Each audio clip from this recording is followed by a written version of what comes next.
Okay, welcome guys. This is the first time that I'm trying to do a video conversation with people. It's a new thing, so you're the first two. And I thought, well, who better than to do with my old friend Lavell, my new friend Emanuele Papa, and about this topic that I basically just released the last episode of, which is the hidden history of Shuaijiao. So we're going to be talking about that stuff. So welcome, guys. Hey, what's up, man? Thank you. The guys or the people that are familiar with my podcasts and my channel are familiar with you, Lavelle. Obviously, the guys that have listened to your episode on the Drunken Boxing podcast and seen those two short little documentary pieces that I did, the one with you specifically and the other with Ariella and Oyuntana. But maybe we can just start with a brief, you can give, for the people that don't know you, just a brief introduction. All right. Well, I'm Lavell Marshall, Shuaijiao wrestler, Bokh wrestler. Pretty much I'm living in Inner-Mongolia, studying these two arts, primarily now Mongolian wrestling, and just trying to expand on my knowledge and also share that with everyone. So most of you probably already see me on Instagram or something, and you'll see that. But this is my, my main focus. So that's what I'm doing. All right, cool. And Emanuele, we'll just call you Manu is your nickname. I think it's okay if we just call you Manu, and then you can give a brief introduction of yourself. So I'm Emanuele, or you can call me Manu. I started practicing Chinese martial arts when I was like around 15, and I focus mainly on Shuaijiao right now since 2017. My main focus in this moment is trying to bring my academic background and researching Chinese wrestling from an academic standpoint. So, and I mainly focus on identity and ethnicity. All right, great. So we've been in contact, and Lavelle and I have been in contact for a long time. I mean, particularly throughout this period that I was producing this series on the history of Shuaijiao, and before that. So. And Manu, you and I got in contact in the interim, again, when I released the first episode, and we've had a lot of discussions and back and forth. So I thought maybe we could start with, you both come from different countries. Lavelle started his Shuaijiao journey and Chinese martial art journey in the United States. Manu, you started in Italy. And you both kind of also, with regards to Shuaijiao, come from somewhat differing lineage sources, let's call it that. So maybe you can give a little bit of background with what Lavelle, when you first started, what the history you were told was in general. We don't have to go into too much detail, but in general. So pretty much when I first started Shuaijiao, in the U.S., no one really knows much about the history like that. Like, it's just kind of what the teacher and the grandmaster said and so forth. So pretty much it was the mainstream narrative, which is like Shuaijiao comes from 6,000, 5,000 years. Everyone has a different number. 1 minute is 4,000. The next minute is 6,000. Inflation. Years. Yeah, right. It changes constantly. And it was Jiao Li and Jiao Di, and then it went down and all the way to the Shampuying, and then today you have like the other styles like Baoding, Beijing, and Tianjin. But overall, that's kind of the history. It's kind of stuck to this narrative of it being Chinese. It's being this style that was developed a long time ago from no one knows really who and or where, but Chinese, right? And then it developed until now. But they like to, the way I was told, it was the same. It's never really changed. It's always been this way, and it just evolved mainly in the Shampuying. But even that is kind of taught that it's again kind of this Han idea, right, rather than something else. So I didn't really know any better. I just kind of was like, oh, okay, I guess it's an ancient, Chinese martial art, which also people kind of in the West, we'd like to say like Kung Fu style, right? So they think it has something to do with Kung Fu, and Kung Fu must be all tied in with this, but all of that is not at all the truth. So, but that's kind of the story that overall I was told. I mean, without all the details, it was the same old that everyone else still repeats till this day. Even with your videos out, I still see people on Instagram and Facebook and these different like Kung Fu groups and stuff posting the same exact thing, even websites. So, what can you do? And what about you, Manu? Well, to me, it was basically the same. I was very familiar with Chinese martial arts, and like one day I came across this group in Italy doing something they were calling Shoubo or Shuaijiao. And I saw that, and I mean, I was super interested, like right at the start. But like being very familiar with Chinese things, I was always like, this doesn't look Chinese. Like this doesn't look Chinese.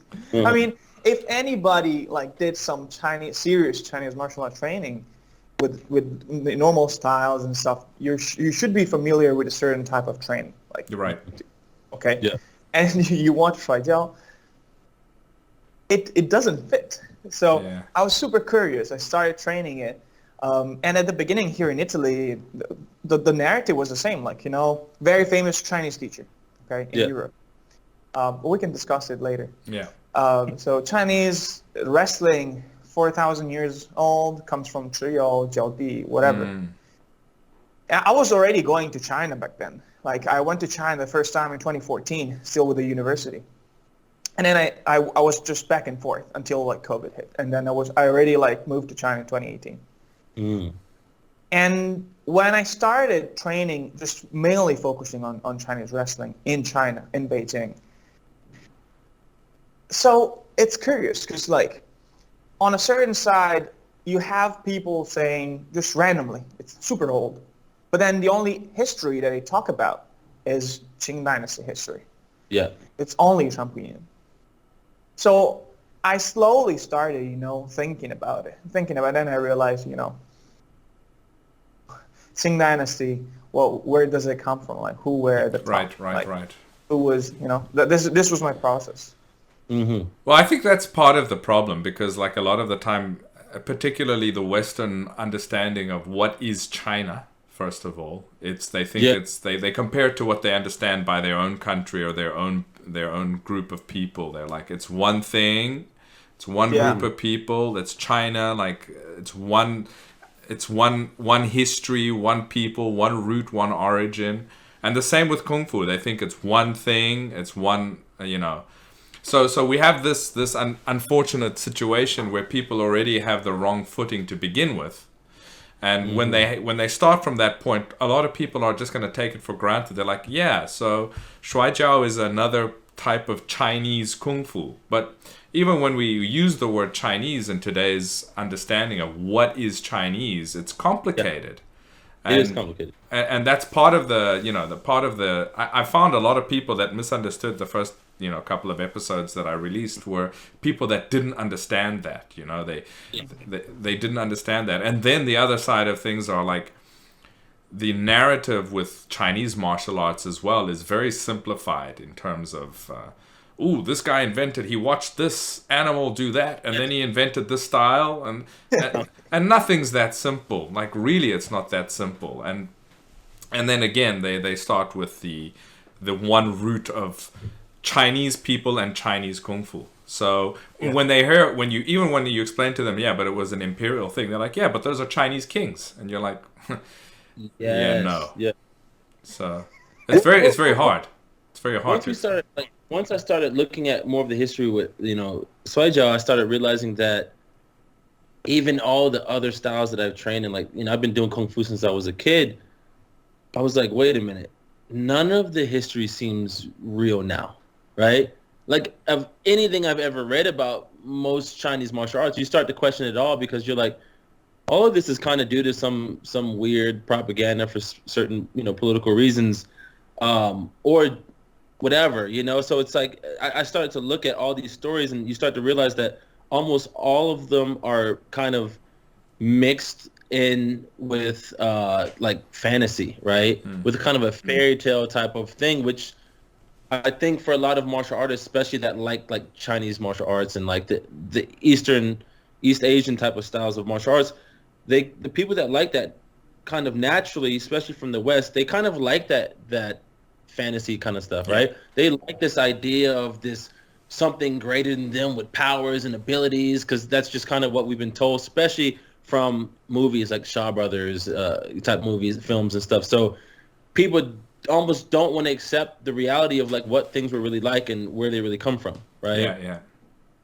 Well, that's kind of where you come from in your research, Manu, because you've been actually looking at cultural and ethnic identity. And the first thing when you're studying Chinese cultural and ethnic identity is understanding, holy shit, China's got a very diverse group of people.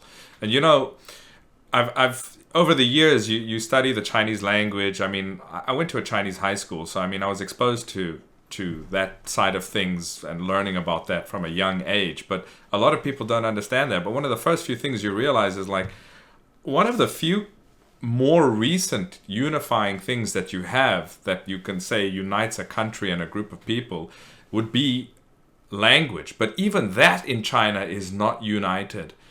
And then when you see things like, okay, but you know, even the Chinese characters, they're basically an evolution of pictograms, but they're still somewhat pictograms. They're not phonetic. It's not a phonetic alphabet like we have, where you learn the sounds that each letter makes, and then you can write a word in a multitude of languages. I wouldn't even understand it, but I could read it, right? I can read it in general. Well, Chinese doesn't work like that. Chinese, it's a character that means something, and it's a pictogram, and that's kind of shows you that that's the only way that you could have a communication between totally diverse groups of people, because they're speaking completely different languages. And how do you get one to understand the other one? Well, if you've got certain characters that everybody knows what they mean, even if we speak a different language, I can show you the character and you'll kind of understand what I'm trying to say, you know? So that was one of the first hints when I was like a lot younger. I was in high school. I was like, okay, there's a very complicated culture and a very complicated grouping of people there. Yeah. I mean, there's also problems with characters. It's like nowadays we tend to think, you know, that like language, or at least writing, unites China, which is true. Okay, starting from Qing Shi Huang, and then the unification of the writing system and the reform of the writing system. But like at the basis, the very basis of Chinese writing. So before the reforms, so before Qin Shi Huang and the Han reforms, there were like different kind of like writings. They were like kind of all like, I don't want to say similar, like they were connected, but they were different. So if you take like out before from a master, I was working with like tomb text from like 2,300 years ago. So like true script. So the true script is a very particular script from a very specific place. And then other scripts from other like small countries around are different. And so my theory, but it was like that we today, for example, give specific ideas to certain philosophical concepts like human nature, Xing. And we have the continuity of the character starting from the Xiaozhuang, so the small script. Yeah. But back then when this character was used and was like first developed, like the idea, we had like a different writing. Different like ways of writing it, and this evolved. So even with writing, there's problems. So we can say maybe right now, after like after the Han Dynasty and Qing Shi Huang before, we have a similar path, but still it's like forcing something that is not really there. Yeah. Yeah. So it's a very like.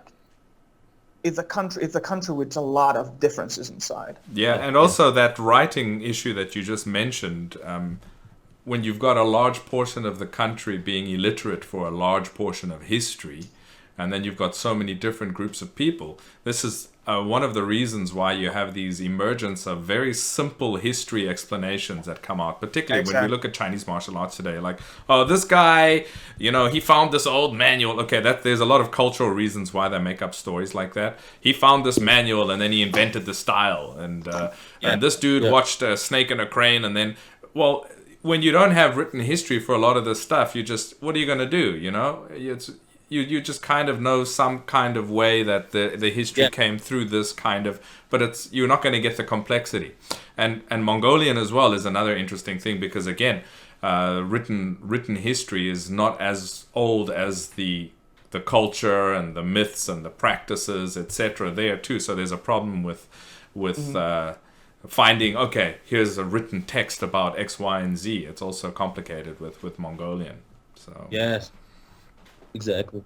So with me, for me, I got kind of, and it was years ago, I got really tired of that repetition of people saying like, oh, it's the oldest style of Kung Fu. It's got 5,000 years of history. It's the oldest martial art on the planet. And that's why I personally started looking into Shuaijiao and I started looking into the history, because it just, from my personal experience and also digging, I've always been digging and researching in my own martial arts, and I've always been into history and stuff like that.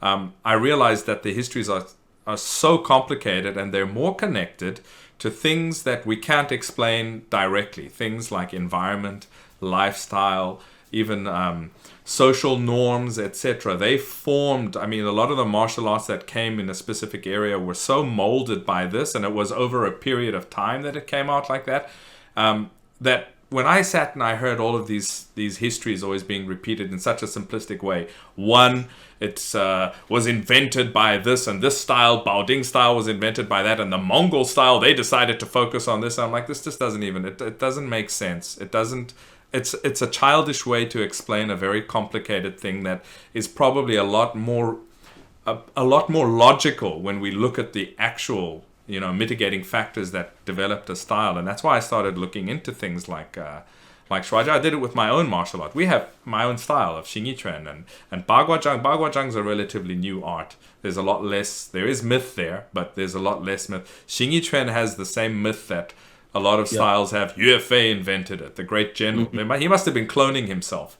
This dude must have been cloned. There must have been like 7 UFAs, because he invented Eagle, he invented Fan Zichuan, he invented Xingyiquan, he invented everything. And he got killed young. So this dude was not sleeping, and he was just doing stuff, right? So, when I looked at Shuaijiao, and for me, coming from a background where, I started with judo as a child, and then I was quite interested in combat arts throughout my life. I saw, you get experience, you see that wrestling is a universal language. Wrestling is a human thing. Everybody's been wrestling from before we were human.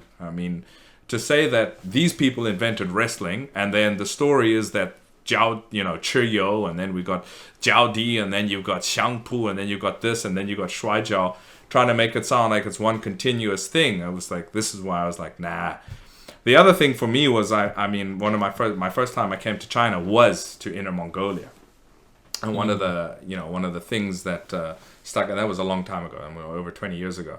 One of the things that stuck out to me with a group of, because I've been doing martial arts anyway from before then. One of the things that stuck out to me was how ingrained wrestling is in just the common people's understanding of martial arts there, like wrestling. It's just a very basic understood aspect of combat.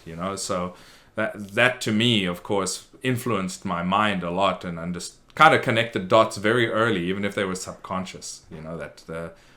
There's something about Mongols, Mongolia, wrestling, and now, let's take a look at the Shuaijiao stuff. So I started looking more into that, and then, of course, through my study of history, understanding who the Manchus were, understanding their history, understanding Mongolian history, understanding lifestyles of the grasslands and things like that, and the separations of different groups of people in their lifestyle, their histories, etc. It kind of just all started making sense, and that's why I looked into it. So, I don't know what it was like for you guys. Pretty much the same. Like I said, for me, I didn't actually think about the histories. I was always into like martial arts history, but I didn't know how much, I guess you can say I didn't know how much I was being like lied to or just misinformed. Like some people, I don't think people deliberately or like intentionally tried to tell me the wrong, the false history. It's just they just didn't know better and they thought it was true, right? So I always knew something was special about Bokh, right? About Mongolian wrestling. I don't know, since 2013, it really is when I kind of started looking at it, but there's nowhere to train it. But once I moved here in 2019, and started learning more, I was like, oh, wait a minute, this starts to make sense. And then I started looking at Shuaijiao. I'm like, wait a minute, that doesn't make sense. Like, they're essentially doing the same thing. And then I noticed that all the champions, almost all of them, are Mongols, right? And a lot of them don't really do Chinese wrestling. They just do Bokh, right? From Inner-Mongolia, Jangat Bokh. So I just kind of clicked, and I started slowly, looking into things, and then everything kind of just went down from there. Like the doors opened, I met more people, started researching, had more opportunities to ask questions and stuff like that. And what's funny though is that the Mongols in Inner Mongolia don't even know that Shuaijiao comes from them and the Manchurians. They don't really know what. They don't really care. Yeah. Right? They're like, when I ask, they're like, oh, isn't it from the Hui people? Like, they don't even know, really. I'm sure some of them do. Some of the old OGs, the older guys and stuff like the professor that we're dealing with now, but most of the wrestlers have no idea, and they could care less. You know what I mean? But I think they could care less because they just don't know better, right? Because once you start to know something, it comes from, you know what I mean? You get more interested. Yeah. But if you think it's nothing to do with you, you're like, you know what I mean? Yeah, so you wanted to jump in and say something there, Manu. I think it's interesting because like Hui play a role here. Yes. And it's undoubtedly true. And most of the time it's very difficult to understand why. Yeah. And I think it is, so without immediately jumping into how the Shampooyin was constructed and stuff, we all know that at a certain point at the end of the dynasty, the Shampooyin was dismantled and the people just like went all over the place. Mm-hmm. And those that thought this stuff were not all of them. Like, let's be clear. Yeah. Not all of the guys wanted to teach. A lot of them thought it was actually a step down in status. It was degrading to teach common people this art that was bannerman and elite. The king was watching you. The king, you perform for the king. You don't go down to the street, and perform for people throwing money out. So this is not supposed to be shown to everybody. Yeah. Yes. Exactly. And so we have big names. So we know that all the schools come from like certain people. Yes.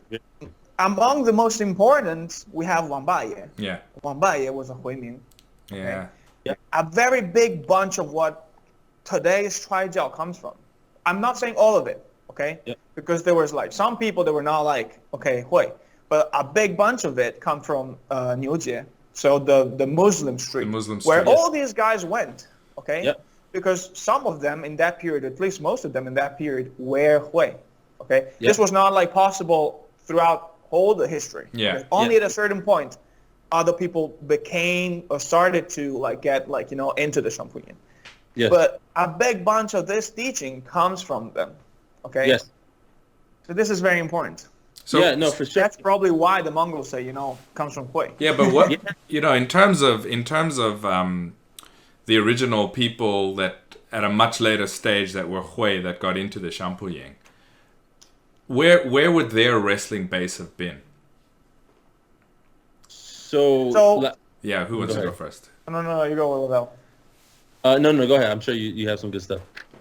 So I think like this is because the Shampooyin was built very clearly. Yeah. Okay. Yeah. So it's not like a random bunch of guys that were like thrown in and say, "Yo, you had to wrestle." There was a clear, construction of this camp. Okay. And we had everybody that to be able to get into the Shampooyin, you have to be the Bachi Zidi, or like a son. You have to come from a bannerman family. Okay.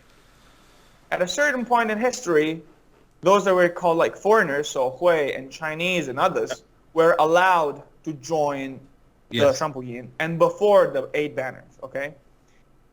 At the bottom of the Shampooyin, we had, back in the days, what Chinese sources called Tashimi, which doesn't mean anything in Chinese. It's a it's like a phonetic transcription of the Manchu word Tachishi, which means student, okay?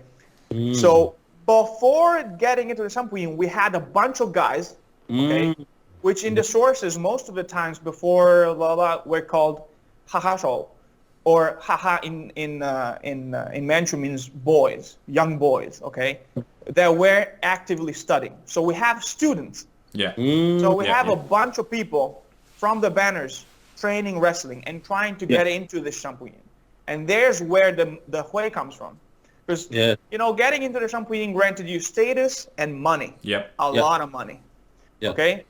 So once you were like Hui and others were able to, try to get into it, they tried. And they got it. They got in because they were all training together. Yes. And exactly, that's kind of what I was, finding too, is like, because I was trying to figure out, like, when do the Hui and some of these other groups get into the Shampooing? Like, when was that possible? Because obviously we look back and it's like, it's pretty much primarily Mongol and Manchu, right? Mm-hmm. And, Exactly. And one thing also that we don't really discuss, I think people look over, is like, we say Mongol as if it's just one group of people. Yeah, it's the same problem. Yeah. But actually, there's so many Mongolian people, right? So, and what people don't realize is that there's actually 5 Mongolian styles of wrestling. And that's not including like the Buryats and the Tuvans and stuff like that, right? Like there's even more if you want to count some of the people from Russia and stuff, the Mongolian people. But pure Mongolian wrestling, you have 5 styles, right? 4 from Inner-Mongolia and 1 from Outer Mongolia. Which is Halkbokh, as we see, with the shutuk and the little brief Speedos. Yeah, Speedos, if you want to call it that. So, but one thing we have to look at is that you have 5 styles that are completely, they're the same, but not. They're different. You know what I mean? Because you have Bokh, which is like a belt style. You're wearing a belt, right? Bokh, which is like almost like Korean wrestling. Okay. Right? Syria. And then, like Syria. Yes, exactly. And then when you go to Hulan Bear, I believe it's Toilet Bokh is their style. So, and theirs is essentially the same as the primary style in Inner Mongolia, which is Jangat Bokh, right? Mm-hmm. But where you wear the Janga, except for they don't have it. And what's interesting actually is like we're kind of mentioning about Shampooing, but everyone thinks it's like, oh, it comes from the Mongolian wrestling and Manchurian wrestling. Yeah, but there's 5 Mongolian styles of wrestling. Exactly. But that's today. It used to be way more because the way that Mongolian wrestling used to be was dependent on the name. So each individual family had their own. Then it became each tribe had their own, right? And it kind of got smaller and smaller as things kind of melted together. But we also have to think about Shampooing. If you look at it, like for instance, the first 11 techniques that were kind of like standardized are all upper body. They're literally the same as Mongolian wrestling techniques, right? So they weren't grabbing the legs at first. Now I don't know when that changed, but Outer Mongolian wrestling grabs legs, right? So that's something that's kind of interesting too. It's like, from the things we were researching is that, first of all, the Manchus literally took the uniform, the outfit from the Inner Mongolian Jangat Bokh, right? And what they did was they made the jotek from hard cotton, so that way they could perform some of the techniques like beer and certain other techniques easier because you can pull and hold and move it better. So essentially, they still wore the banjil, right? The big pants, toho, the sleeves, like the cap, the sleeves. And the boots. So essentially the uniform was the same. Techniques were really just from Mongolian wrestling. And people talk about the grip work from the Manchus. I think the grip work, what they're referring to, is the fact that they changed the jacket. They were able to grab differently for the techniques. Yeah, that would make sense. That would make sense because the way, and you've explained this to me, especially when I saw you there, that if you don't know how to grab that leather jotek, you're screwed. It's not the same as the grips that you make on normal or other materials. So I think you might be right that the gripping method and then tactics and skills of gripping were developed within the context of them changing the jacket and using a different material. So because even the like when I was talking to one of the professors we're learning from, he's an OG. He's written many books on Mongolian like wrestling history and other things, but So he was telling us about the fact that they used to wear both, the leather and the cotton jotuk back in the day. It depends. Some people were so poor they didn't have the leather ones, right? Yeah. So You see that in art, actually. yeah, so it was, you see there, and they wore a belt, right? They wore a belt. It wasn't like it is today. That's more modern. I think that came after the 1950s, I believe, right?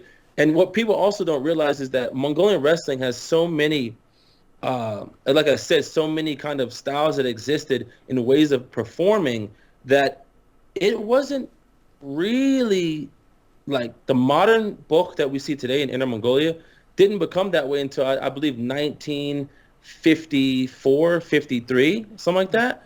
And actually, the Mongolians never even practiced, like, for instance, how the Shampuying practice, right? Like, they all train together. Mongols didn't ever do that until the 80s. You got to remember, they were nomadic people, right? So they didn't just get up and wrestle. They had life to do, right? But going back to the Shampuying, that means a lot of this comes from Mongol Bokh, but not just Inner Mongolia. And I think, going into like where does the leg grabbing comes from, I have a kind of idea, which I think it comes from numerous, places, not just one, that if you look at the Manchus and their meetings with the Inner and Outer Mongolians, right, for these events that they would have, I think they would have to change eventually some of the rules and techniques to allow leg grabbings, because that's what the Outer Mongolians did.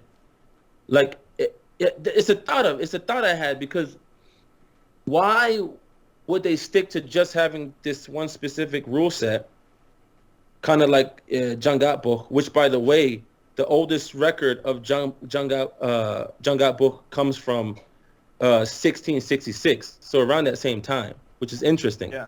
Because actually, the Jangat comes from the Manchurians. It's not a Mongolian thing. Before, we have like a great Manchu historian, okay, Jin Qitong, which was from the Aixinjieluo, okay. Jin Qitong is a professor of Manchu, Mongolian, and Nugent history and language, okay. He taught at Inner-Mongolian University for a long time, okay? This is like an OG professor that died, unluckily, a couple years ago. And he clearly states Chinese wrestling is influenced and come from, or like the Manchu practices come from the Mongols. And the Mongol practice and the Mongol like vest comes from the Qidan, okay? So 10th century, we're talking about. Right, okay? And we talked about the Khitanese wrestling. I mentioned that, which is Chidan in the last episode. Khitanese, right. And to go to what Lavelle said, most people forget a couple things. As Lavelle said, Mongols are not a unified thing. There's a ton of tribes.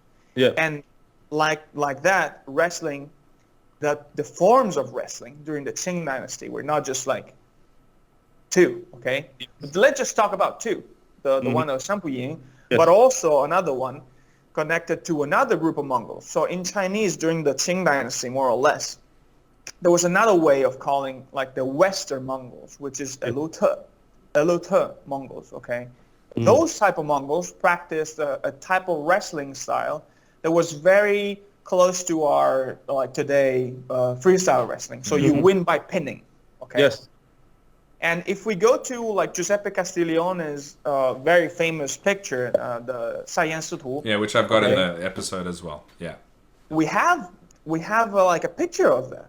We have the guys training Bokh or Buku or whatever you want to call it, and then at the bottom here, when in the wrestling scene, we have two guys wrestling. What they're trying to do? They're trying to pin each other and push their their head down on the ground, because you win by pinning the shoulder and the head.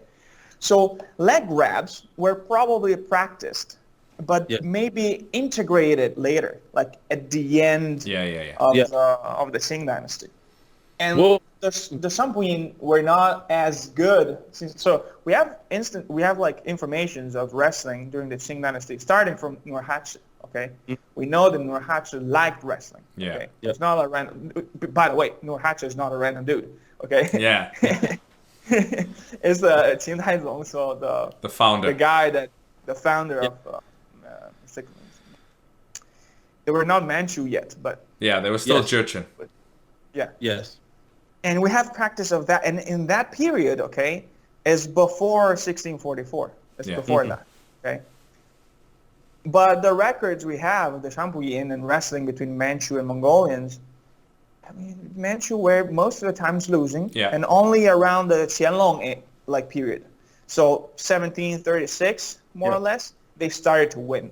Yep. Okay, but before, Mongols were like winning most of the time. Yes. Yeah.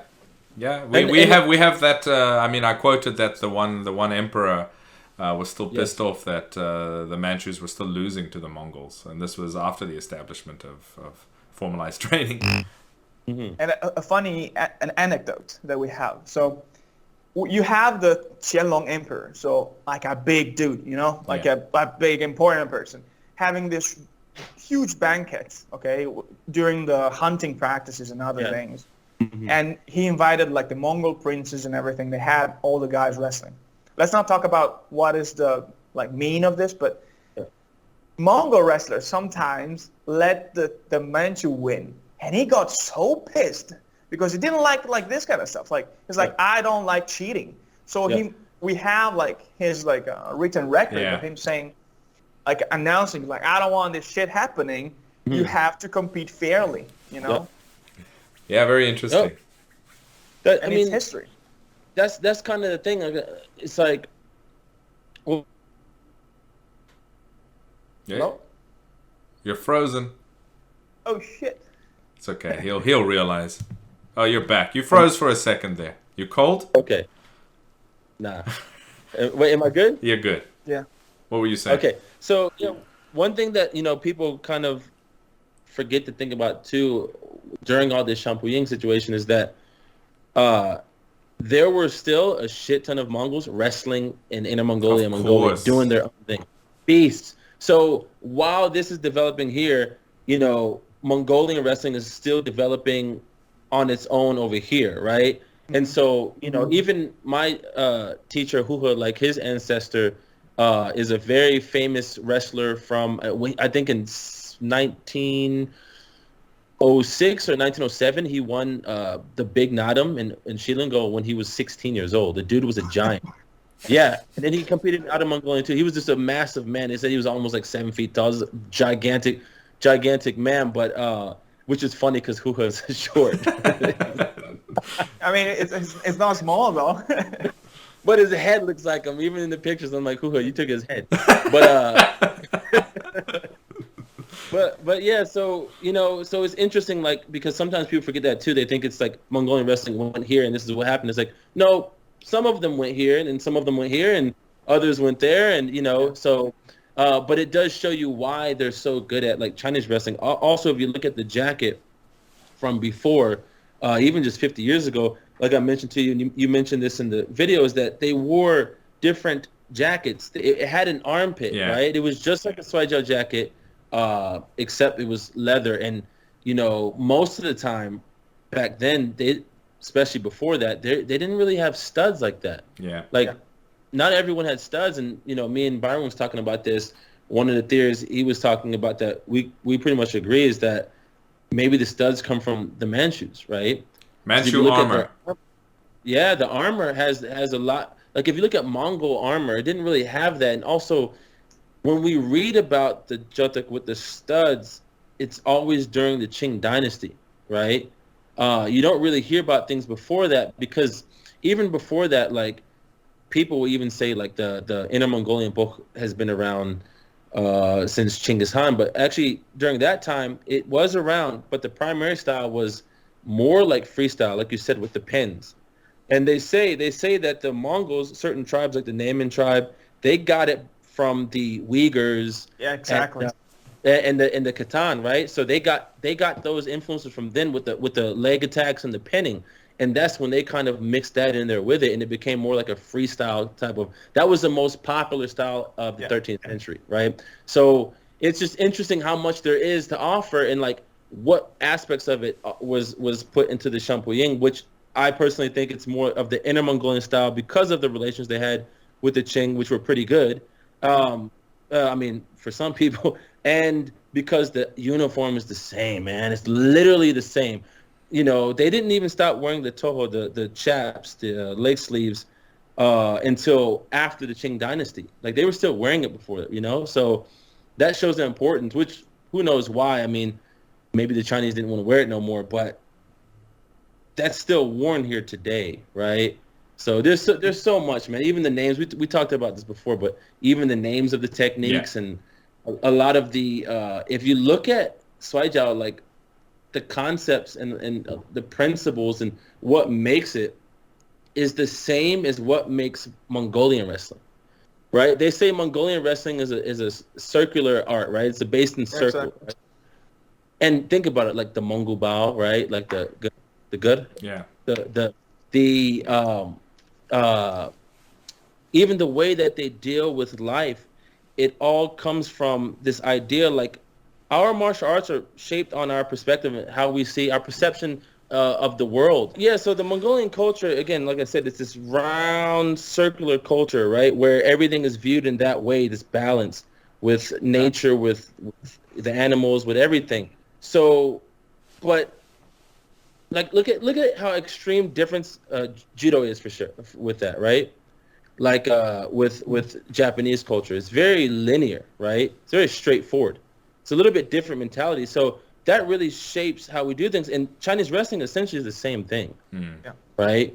It's really the same. It's when I look at it, I'm like, it's the same thing. I can even imagine how older Bokh looked more like it.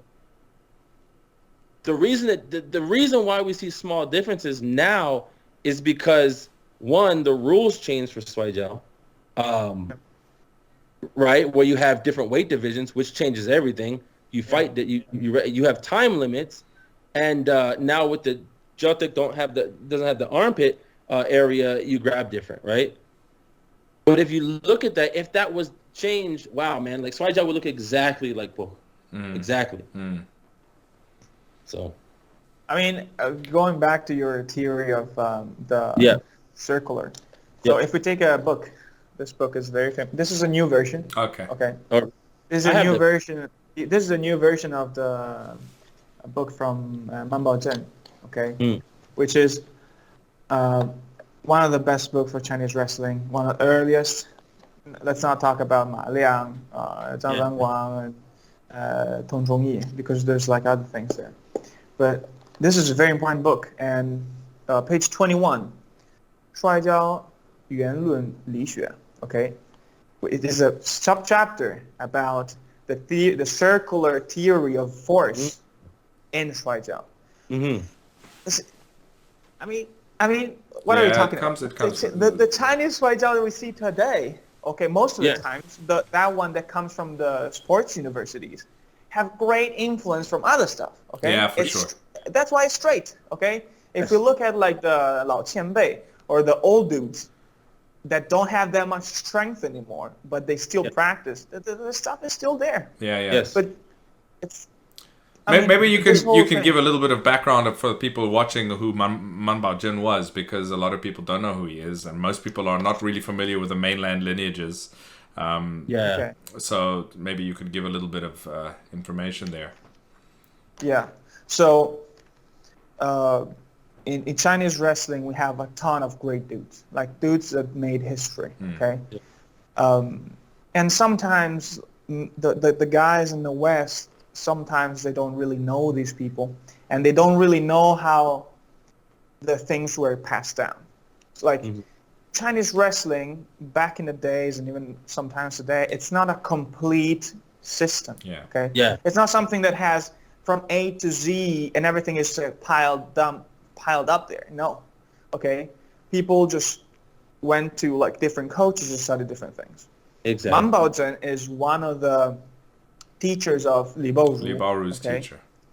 One of them, like, for sure. He studied with a lot of people. Like, a ton of people. By the way, I don't know if you know it, but Li Baoru is not Hanzu. Okay, Li Baoru is Manchu, from the bordered white banner. Okay, Xianbaizi. So Manbao Zhen, also called Chuai Man, because Chuai is a technique. Okay, It's Yes. I don't know how you call it in judo, but it's like back, like throwing with your back like this. Okay. And called Traiman because you could do that technique from every grip. Okay. One of his favorite grip was belt grip, 小袖, so like sleeve, going down, and then try. Man Baozhen was a Huizu that studied with his father, which was also Hui. So Chinese Muslims. Just for the Muslim, listeners, sorry, yeah, sorry. Sometimes I forget that. That other people don't. You're talking about. Yeah, that's why most of the times when somebody comes up to me, it's like, "Oh, can you tell me about Shuai Jiao?" And then they start talking. It was like, I'm not understanding what you're saying. But yeah, he was a Hui, and his father was Hui, but his father was not from the Shampuyin, okay? But his Kung Fu, as they say, was very high, okay? Just like really, really good dude, like a strong dude. But like Man Baozhen was like short, and Man Baozhen is one of the most important guys for the development of the Tianqiao, okay, like Jiaochang, so the wrestling ground. And it was a Hui, very good, and it's one of the main teachers of Li Bo. Yeah. So Li Bo is a Manzu, and Man Baozhen is a Hui. And It's he's a a Muslim, Muslim.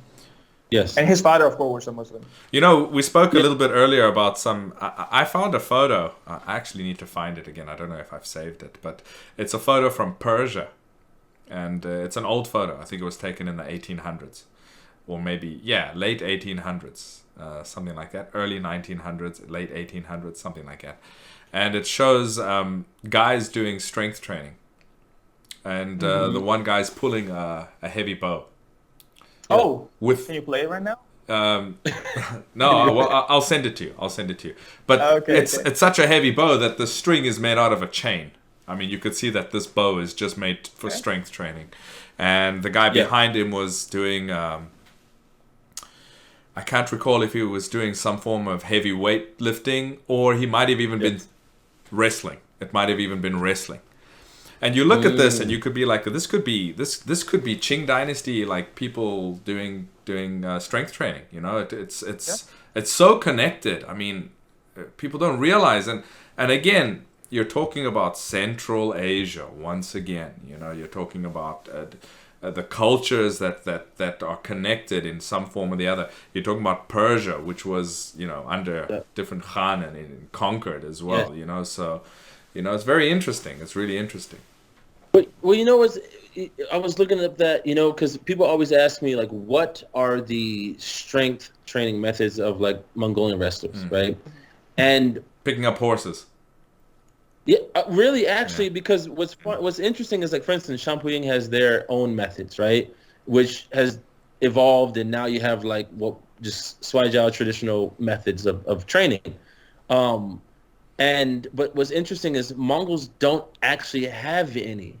They didn't do strength training like what we view strength training, right? Or even the traditional, like most of the guys now in Inner-Mongolia, they do like modern weightlifting mixed with Shuaijiao drills. Like they're using bricks, they're using stone locks and stuff like that, but not really. They're not using too much things over here because the lifestyle, like I think people forget training methods and lifting weights and doing all the other stuff is just supplementing you because for things that you're not doing in your life every day. Yep. In your life, right? So because especially the wrestlers in Inner-Mongolia, people have to remember in Outer Mongolia it's different. The wrestlers are mainly in the cities now, right?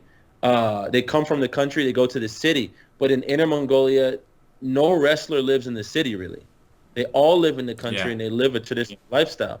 So they're constantly doing things that's going to develop that body. That's why they're not the most, jacked and ripped up. They're eating, and then they're working with their animals, right? And then they'll do some strength training before, like a couple months during the training season.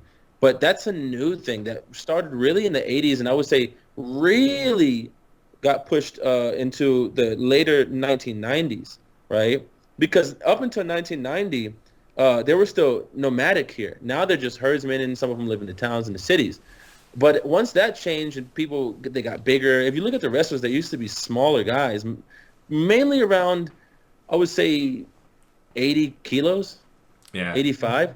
I mean, now the average is 100, 110. Yeah. You know, and but you know, so it's just like the training methods are definitely changed. But traditionally, Mongols just lived that lifestyle, right? Which is actually, you know, now that I'm here, I don't really do Shuaijiao drills as much, like in terms of strength training methods. Yeah. Because when you're like with the Mongols and how they kind of do things, you're gonna get that naturally.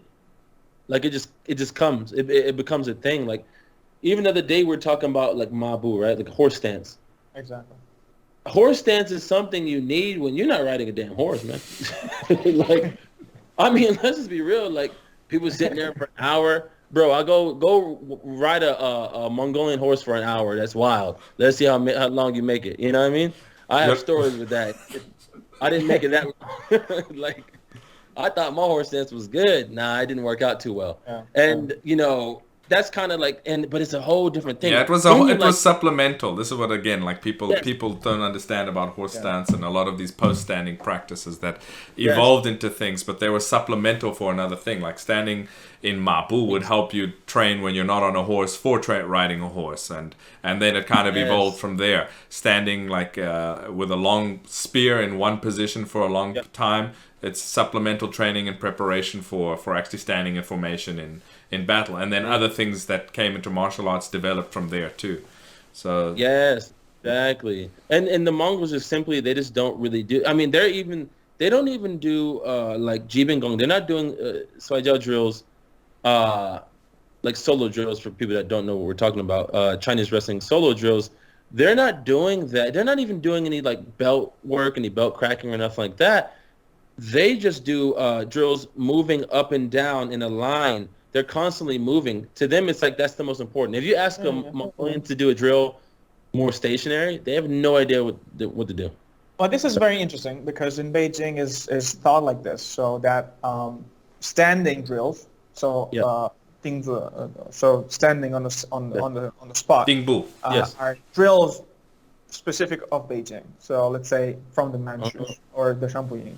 Whether it's thought that linear drills come from the Mongols and people train both, but it's very important to remember this. Mm-hmm. Static drills from Beijing, linear drills from the Mongols, because it's a different way of training. It's like and the moment you train them, it's different. It's like if you train them on a line, it's more like a cool off, or like you're just playing. I need to. I'm not training for the movement. And I'm not training for like resistance.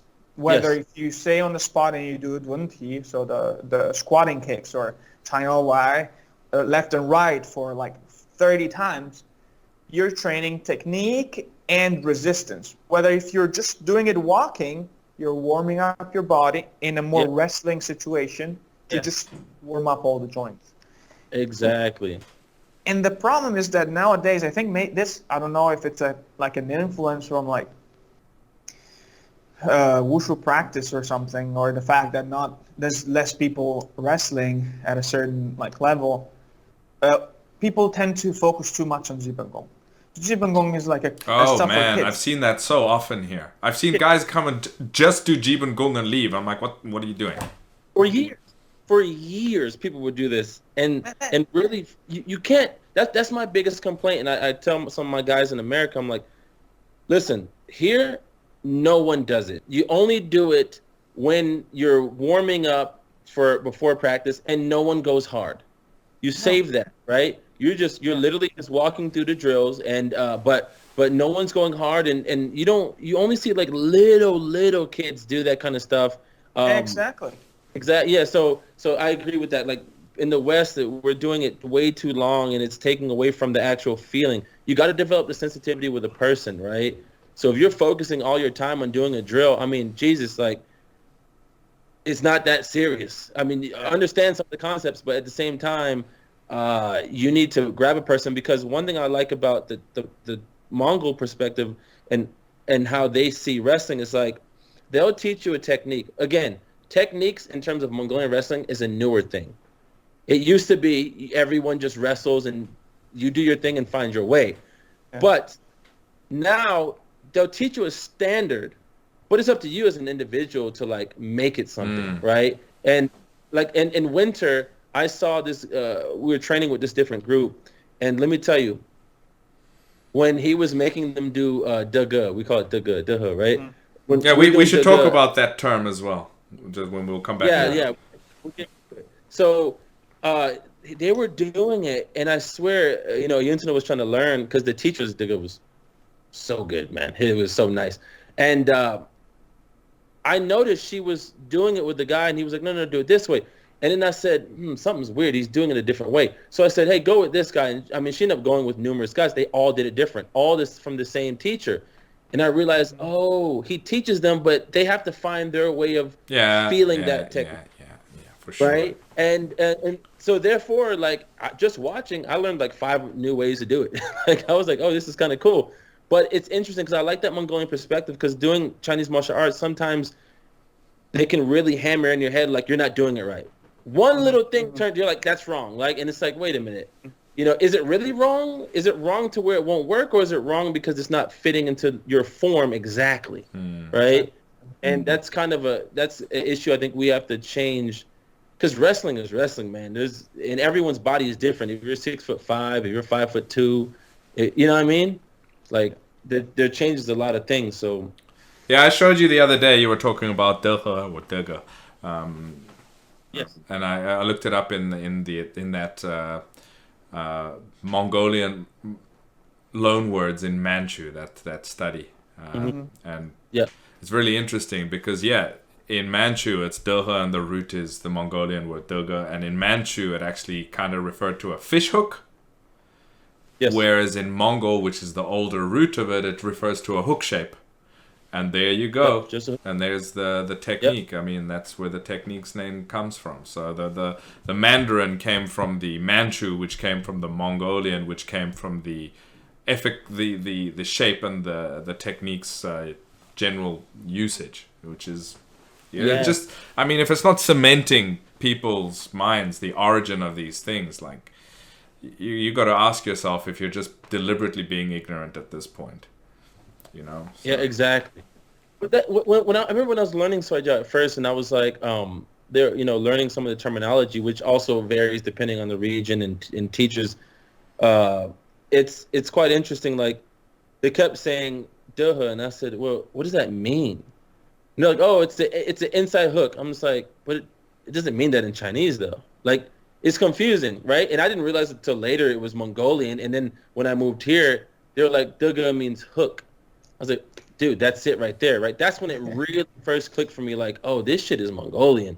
I mean, Manchurian Mongolian, don't get me wrong. I do think that Shuaijiao as we know it today really is Manchu Mongol with some Chinese spice. You know what I mean? Yeah. But well, the root we know. The development is very interesting over time. Specifically, if we like, that's why I said in the last episode, like, we got to give credit to what happened in the Republican era onwards with regards to Shuaijiao, because if it wasn't for people like Ma Liang, first of all, and then everything that happened thereafter, we wouldn't be having this conversation. Now, let's be clear, exactly. We wouldn't be having this conversation. Sure. People wouldn't be doing Shuaijiao. It wouldn't exist. Like, hold on one second. So and that's the thing. It's like, sometimes people hear me talk and they're like, "Oh, we can see you back there,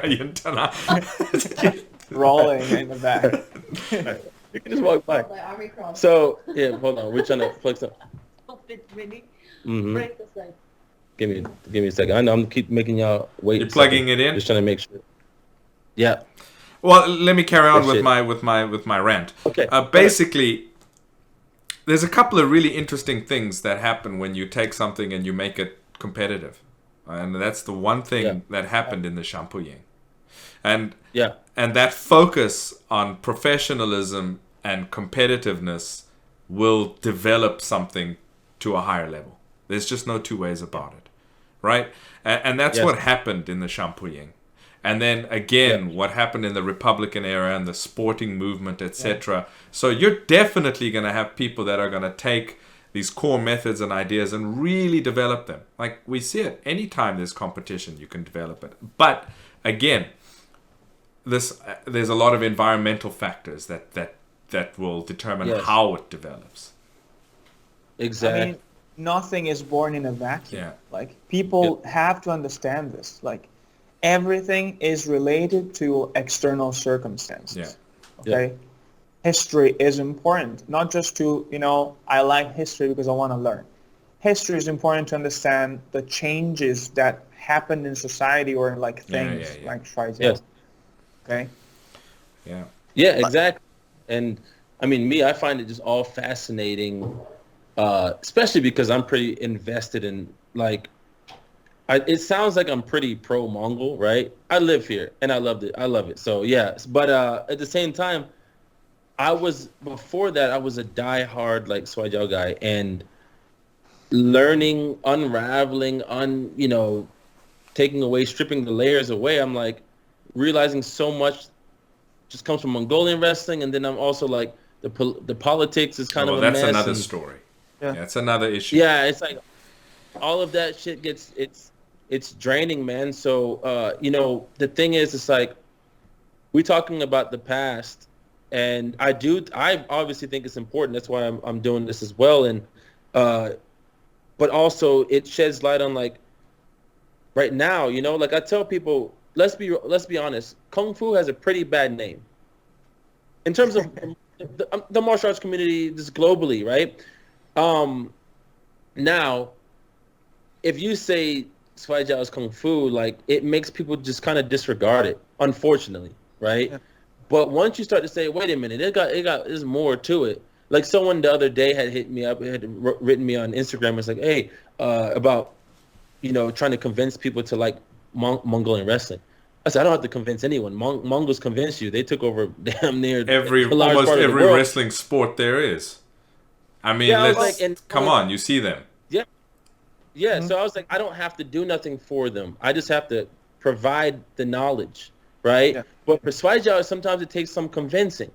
But once you see the truth, you're like, oh, and it doesn't mean the Chinese doesn't have good martial arts, but it's just tainted right now, unfortunately. Well, it's the perception. So, I mean, there's so much, and I mean the same. I've seen really crappy Shuaijiao as well out there. So let's not give it a free ride either. I mean, come on. But that's what I mean, though. You see, that's the point I'm saying, though. You see very crappy Shuaijiao. Honestly, most of the stuff I see is pretty bad.